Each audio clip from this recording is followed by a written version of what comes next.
Eu estou tentando. Eu tenho que pedir para não chorar. Alguma dúvida a respeito do que nós falamos na primeira parte da soberania de Deus? Algum questionamento, algum acréscimo? Não? Então, Sim. dentro dessa soberania de Deus, os crentes questionam muito, já que tudo a gente coloca como permissão de Deus, né, ou permitido pelo Senhor. Também quando acontece também as tristezas, né? Na vida dos servos de Deus, ele fala assim, mas Deus não poderia intervir, ou Deus permitiu que tal desgraça acontecesse. A gente coloca também dentro dessa soberania. Sim, mas é um tema assim, bem complexo mesmo, eu entendo, eu sei que não é fácil a gente conciliar. Se Deus, porque o nosso pensamento é assim, o nosso pensamento não é o pensamento de Deus, né?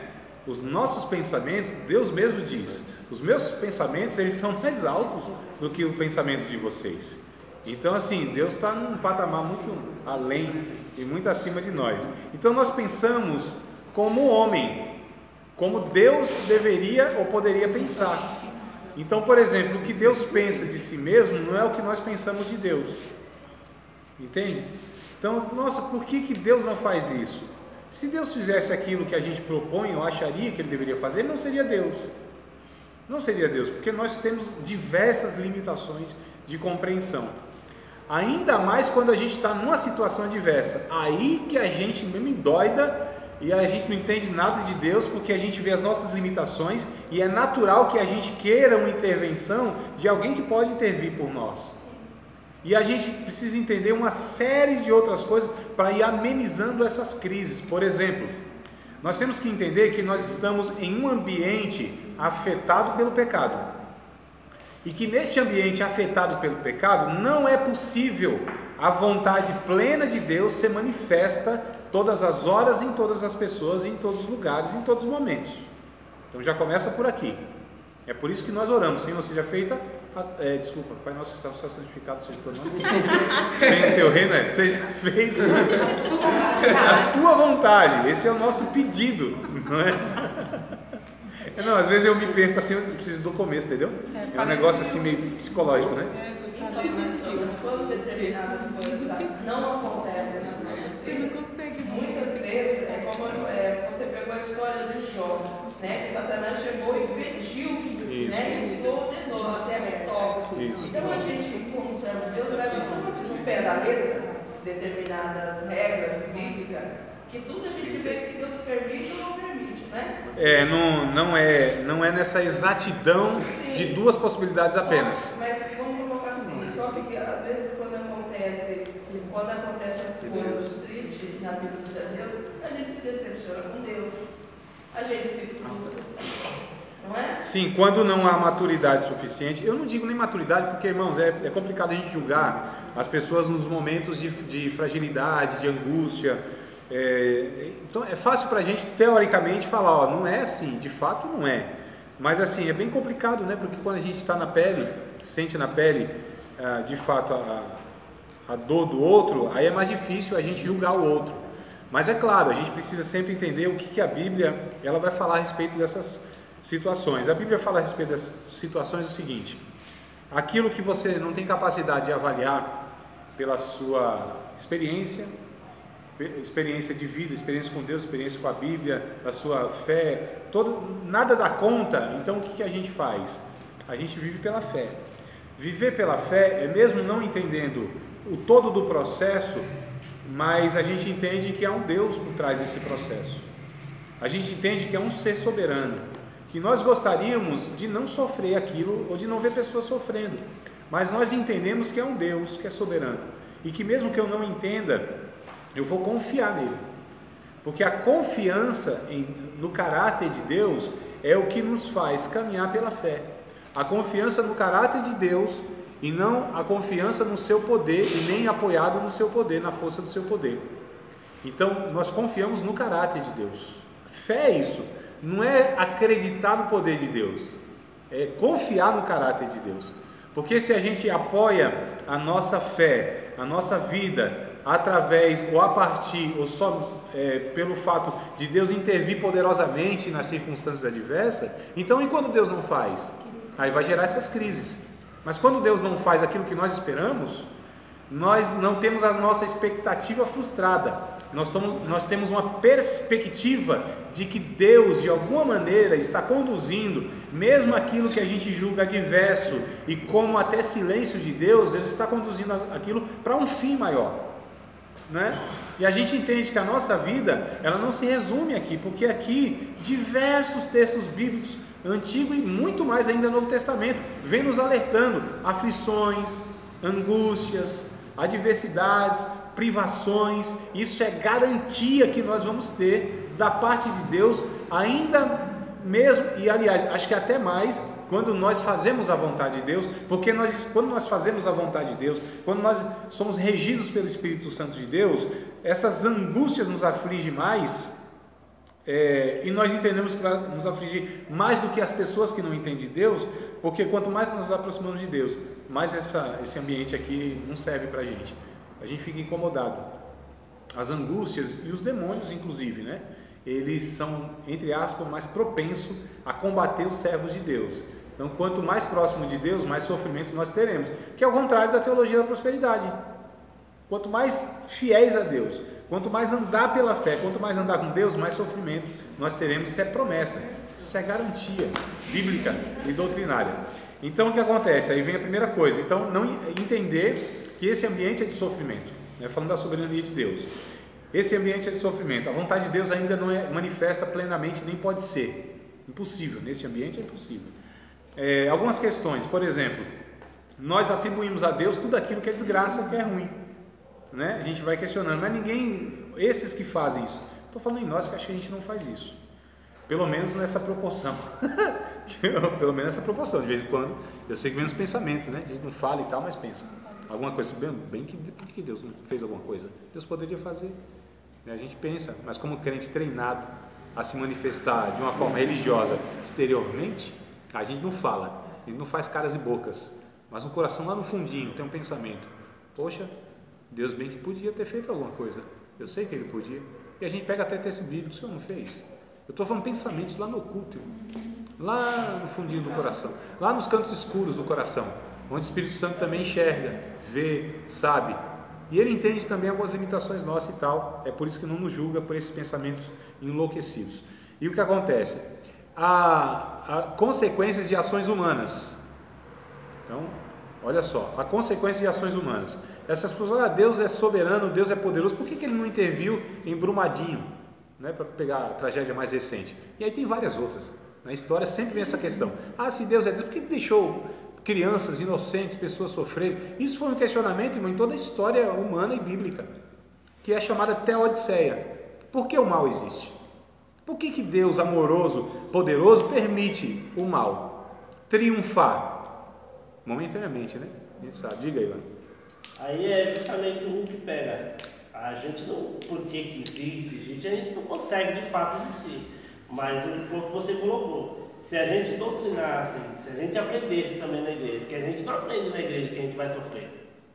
Não estou nem falando de questão de teologia da prosperidade. No dia a dia mesmo, a gente não se é pregado que vai acontecer coisas ruins na sua vida. Porém, a Bíblia deixa claro também que essas coisas vão acontecer. Agora, se mostrasse semanalmente dentro da igreja que você vai sofrer, e como diz no capítulo 36 de Jó, que no sofrer do homem, Deus visa o bem dele. E assim como também nos Salmos vai falar que Deus prova, Deus testa o crente no fogo, mas toda vez que o crente sai da prova, que sai daquele momento de aflição, ele sai melhor do que entrou. Se falasse: você vai passar por situações difíceis, porém, isso é um propósito de Deus, isso é um projeto de Deus na sua vida, para você crescer como cristão, para quando Jesus Cristo vir, você está no nível que é para estar, no ponto que é para estar, do que ficar jogando, que vai dar tudo certo. Na verdade, Davi, ou tentar explicar porque o mal existe. Quando a gente pega as nossas criações, nós pais, muitas vezes ensinamos nossos filhos, a gente mente, né? A gente quer privá-los da realidade da vida, muitas vezes, e criar uma bolha. A gente tem uma cultura, inclusive, que é assim: o casamento cristão, o casamento entre dois servos de Deus vai ser uma maravilha. A gente vê que a realidade não é essa. Aí a gente fala para os nossos os nossos filhos, que se eles fizerem tudo direitinho, Deus vai abençoar e vai dar tudo certo. Isso também não é verdade. Aí a igreja vem reforçando. Então, a nossa criação, muitas vezes, como pais, como filhos nós recebemos e como pais nós transmitimos, e como cristãos nós também propagamos, é uma mentira, é uma ilusão, é um desejo que nós temos de que assim poderia ser, mas não existe. O ideal, existe o real, e nós vivemos em uma realidade nua e crua, é triste, agonizante e afetada pelo pecado. Então a gente precisa entender que Deus é soberano, mas há aqui um momento que Deus está tratando com a humanidade, que Ele não age com a sua plenitude, porque se Ele assim fizesse, Ele deveria julgar toda a injustiça, entende? Toda a injustiça, Ele vai fazer isso, Ele disse que vai fazer isso. Então quando Deus julgar toda a injustiça, todo o injusto e toda a situação adversa, aí acabou o negócio. Então aqui não há essa possibilidade ainda, mas Ele está nesse processo, Ele está fazendo isso, Ele está trabalhando em nosso favor. Há um texto, eu acho que é Isaías 54 e 17, tem dois textos de Isaías que eu me lembro agora, eu acho que é isso, né? 54 e 17, que toda ferramenta preparada contra ti não prosperará. É um negócio assim, né? Esse aí da prosperidade. Porque não é isso. É isso. Tem mais alguma coisa? Levou consigo das flores do madeiro também. Olha, já ouvi muito isso aí. Sim, é porque leio de uma forma distorcida. Leia ele na íntegra, por favor, minha irmã.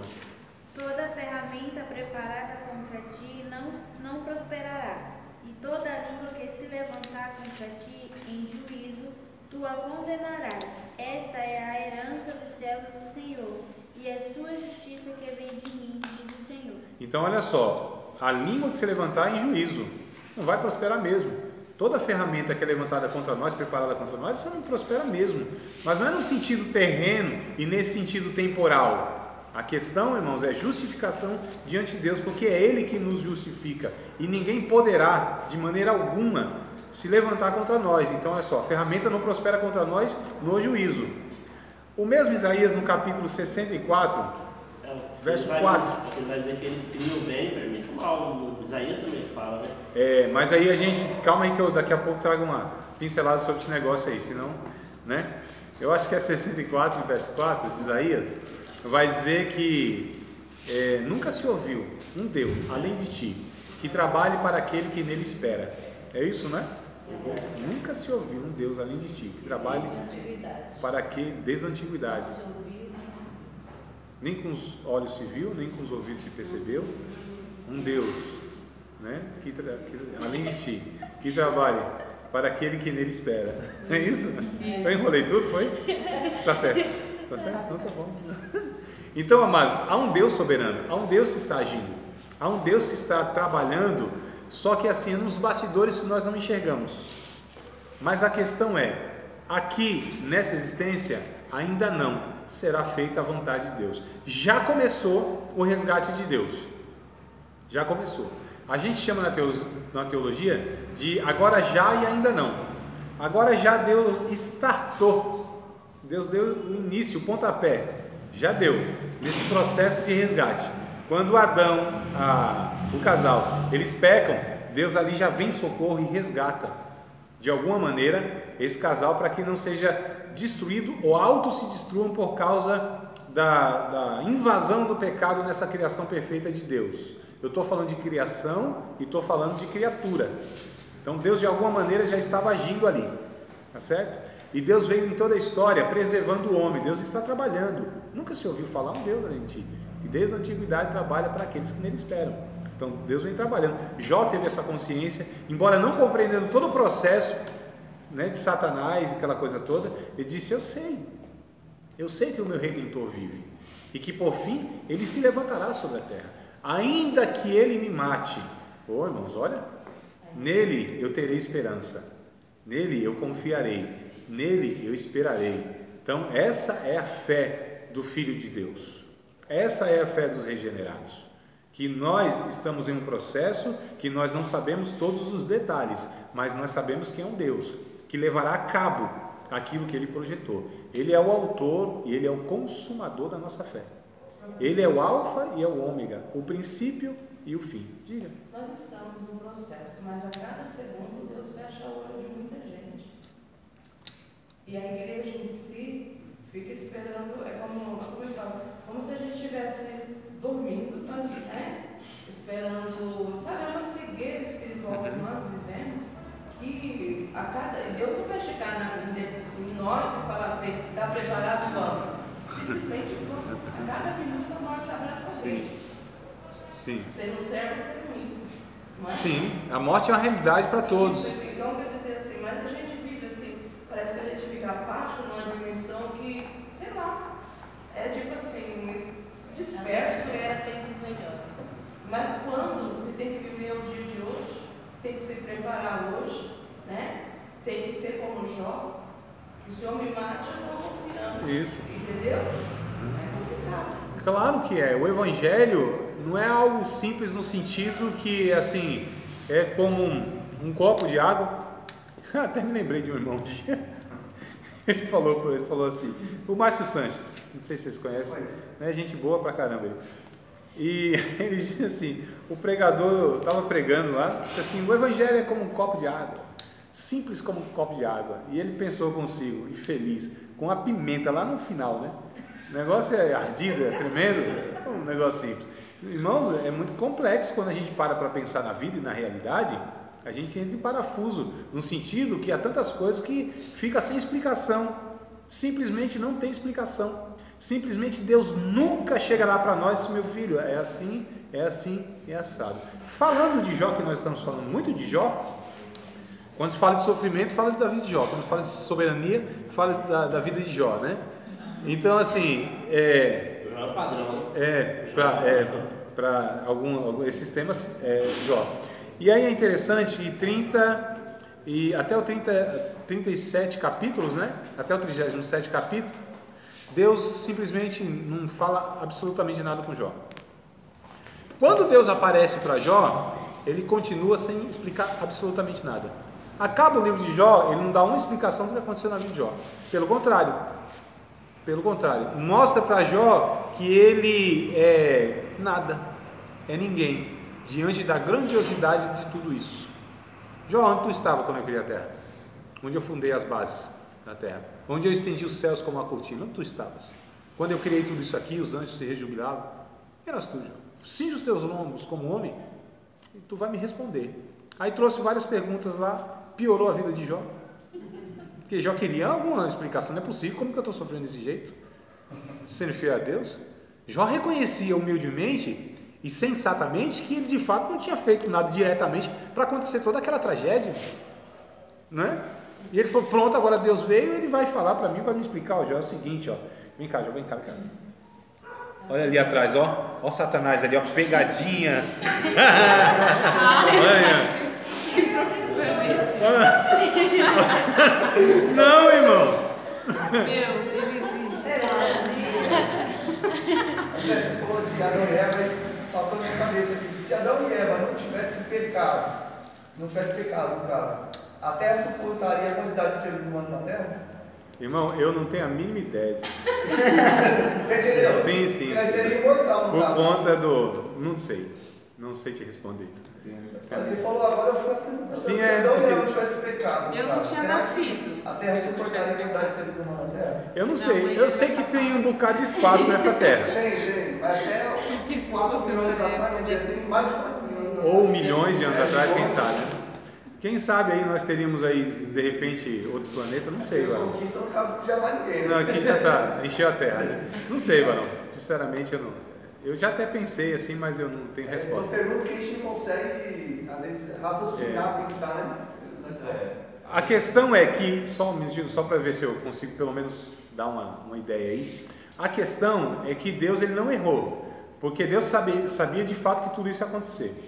E se Deus soubesse, se isso não fosse acontecer, Deus já teria feito de outra forma. Então assim, Deus fez aquilo para dar conta, entendeu? Diga, nego. E assim, o homem parece que ele sempre tenta uma forma de patronizar Deus, sabe? Querer encaixar Deus dentro da mente dele. Isso. Eu vejo que é totalmente o contrário, a gente nunca vai conseguir compreender. Jamais. Porque até na Bíblia a gente vai ver nas diversas maneiras como Deus trabalhou. E às vezes a gente vê através de uma pregação ou do ensino, uma forma da pessoa falar, como assim, ó, Deus trabalha desta forma. Isso. Quer enquadrar Deus, né? Enquadrar, e assim, enquadrar. não é Não. aquela situação, é por isso que a gente se perde tanto, né? Deus não cabe na mente humana, Deus não cabe nas nossas teologias, Deus não cabe neste mundo, Deus não cabe em lugar nenhum. Ele é muito maior do que tudo e do que todos. Então não tem como, irmãos, a gente querer enquadrar Deus e dizer como o Espírito Santo age e não age. É lógico que tem, a Bíblia, ela traz para nós alguns parâmetros, que é claro que a gente vai saber assim, olha, na verdade, para nós sabermos quem Deus é muito mais fácil nós sabermos quem Deus não é. Entendeu? É muito mais fácil. Então, para sabermos assim o que Deus faz, é muito mais fácil saber o que Deus não faz. Então, sabendo o que Deus não faz, é meio caminho andado, para a gente entender alguma coisa. E de Deus, nós só sabemos alguma coisa infinitamente menor do que Ele é, porque Deus decidiu se revelar a nós pelas Escrituras e pela natureza, à medida que nós, seres humaninhos, criaturinhas limitadas, poderíamos suportar no entendimento. Então, assim, o que sabemos de Deus? Apenas aquilo que Ele decidiu mostrar para nós quem Ele era. E assim, a Bíblia diz, ainda por espelho e enigma, nós sabemos de Deus. Ou seja, quase nada. E pelas nossas experiências humanas, nós projetamos em Deus quem é Deus. Mas Deus, irmãos, Ele é totalmente outro. Deus é totalmente diferente do que nós imaginamos. Deus é muito mais, tudo o que é de bom que a gente atribui a Deus. Maximiza assim ao máximo. Deus é muito mais, infinitamente. Cabeça nossa não dá conta. Por mais inspirada, por mais ungida, por mais capacitada com os dons, por mais esclarecida, por mais que tenha contato com Deus, nenhum homem jamais poderá, nenhuma fagulha sequer, compreender de Deus, porque Ele é de uma imensidão tal, de uma grandeza tal, que os céus não comportariam jamais nem um tequinho de Deus. Sabedoria de Deus infinita. Irmãos, nós não temos noção de quem nós estamos falando. Nós achamos que sabemos quem nós temos servido. E eu vejo alguns irmãos, há 45 anos eu sirvo a Deus.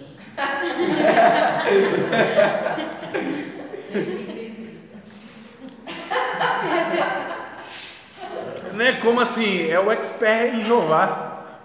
É a pessoa que vai falar assim, não, já tive muitas experiências com Deus, sei como Deus trabalha. Irmão. Então, e a pergunta é essa aí, né? Deus assim, acho que olha assim, mano. Tá falando que nós três aqui, ele já manja.